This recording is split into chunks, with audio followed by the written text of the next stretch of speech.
हकदो बलूचिस्तान को तहरीक के कायद मौलाना हिदायतुर रहमान ने मंशियात के खिलाफ डंडा उठा लिया। पुलिस, एंटी नारकोटिक्स और दीगर जिम्मेदारों को एक हफ्ते की मोहलत दे दी।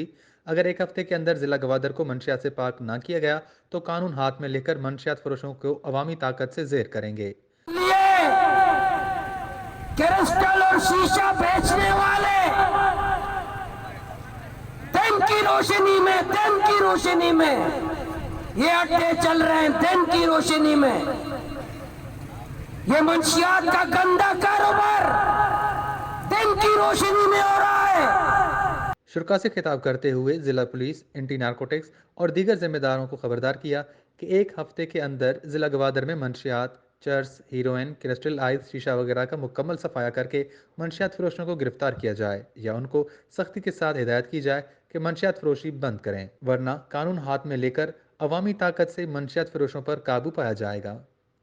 वश न्यूज़, गवादर।